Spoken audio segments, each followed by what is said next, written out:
उन्होंने हर भारतीयों को यह एहसास दिलाया कि चाहे वो गुजरात का हो, आसाम का हो, राजस्थान का हो, केरल का हो, सबकी पहचान एक है और वो भारतीय है। उन्होंने कहा था कि हमारा लक्ष्य संयुक्त भारत है जो अपनी विविधता में एकता का प्रतीक होगा।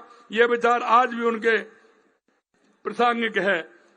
मित्रों, मैं एक बात आपसे कहना चाहता हूं, आज के मौके पर एक बात कहना चाहता हूं। सरदार पटेल ने सिर्फ एक रियासत जम्मू कश्मीर को दूसरे के भरोसे छोड़ा था और वो आप भी जानते हैं किसके भरोसे छोड़ा था।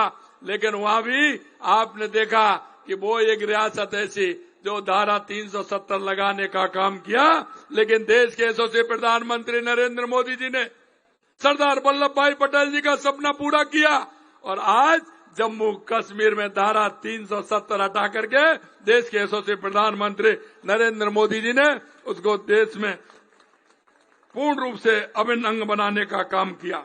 यह सरदार पटेल के मायने में सच्ची श्रद्धांजलि है। आज खास तौर पर युवाओं से कहना चाहता हूं कि सरदार पटेल ने देश को एकजुट किया था, अब आपको एक साथ आगे बढ़ना है। उन्होंने सशक्त राष्ट्र की नींव रखी। आपको विकसित भारत बनाना है, आपको विकसित भारत बनाना है। आज का युवा भारत की सबसे बड़ी शक्ति है। जब युवा शक्ति जागृत होती है तो कोई लक्ष्य असंभव नहीं रहता है। सरदार पटेल ने ये तो किया था, उन्होंने असंभव को संभव बना करके दिखाया था। राजस्थान सरकार युवाओं के सशक्तिकरण के लिए लगातार काम कर रही है और आपने देखा होगा कि 2 साल के अंदर युवा जो हमारा परेशान रहता था और जब वो परेशान रहता था देखते थे कि पेपर लीक हो जाते थे। क्या 2 साल में एक भी पेपर लीक हुआ है? मैं आपसे पूछना चाहता हूं, 2 साल में कोई एक भी पेपर लीक हुआ है क्या? मैं आपसे यह भी कहना चाहता हूं मेरे भाई और बहनों, आप देख लीजिए जिस तरह से 2 साल के अंदर 91,000 नियुक्ति पत्र देने का काम हमने किया है। 1.5 लाख हमारी भर्ती प्रक्रिया चल रही है, लगातार विज्ञप्ति निकल रही है, कैलेंडर भी हमने निकाल करके दिया है। युवाओं, हम विश्वास दिलाते हैं आपको, सरकारी नौकरी भी देंगे, प्राइवेट सेक्टर में भी नौकरी देंगे, राजस्थान के अंदर भी नौकरी देंगे। आपको चिंता करने की जरूरत नहीं है। हमारे राजस्थान को सशक्त बनाना है, भारत को सशक्त बनाना है, हमें नई ऊंचाइयों को छूना है। और हमारे जो स्वामी विवेकानंद जी ने कहा था कि उठो जागो और इस देश दुनिया पे छा जाओ, ये समय आ गया है। आपसे मैं इतना ही कहना चाहता हूं कि आप पूरी ताकत के साथ काम करिए, पढ़िए मन लगा करके। हमारी सरकार पूर्ण रूप से युवाओं के साथ है। अंत में इतना कहना चाहता हूं कि आज का युवा राष्ट्र का निर्माण ताकि भूमिका निभा सकता है, जिम्मेदारी पूरी ईमानदारी से निभाना है। आज राष्ट्रीय पखवाड़े के तहत एकता दौड़ का आयोजन कर रहे हैं, तो ये सिर्फ एक दौड़ नहीं है, ये एक संदेश है, एक संकल्प है। हम सब एक हैं, एकजुट होकर की हम विकसित राजस्थान और विकसित भारत के सपने को पूरा करने का काम करेंगे। जैसे सरदार पटेल ने 560 रियासतों को एक सूत्र में पिरोया, वैसे ही हम आप सबको मिलकर समाज की हर दरार को पाटना है।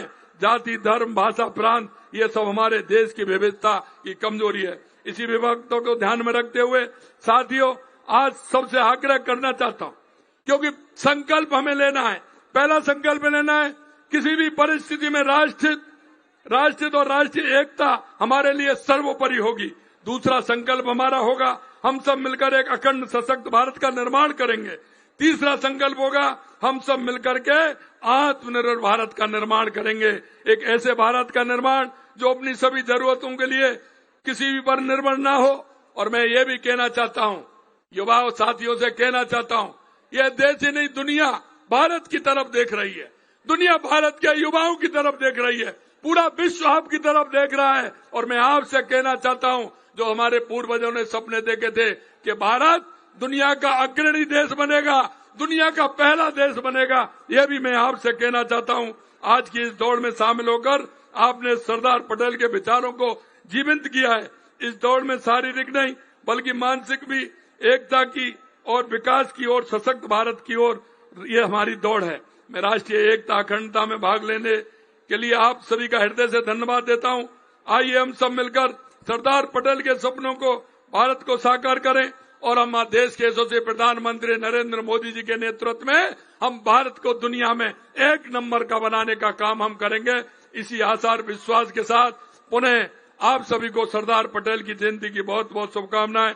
जय भारत, जय राजस्थान,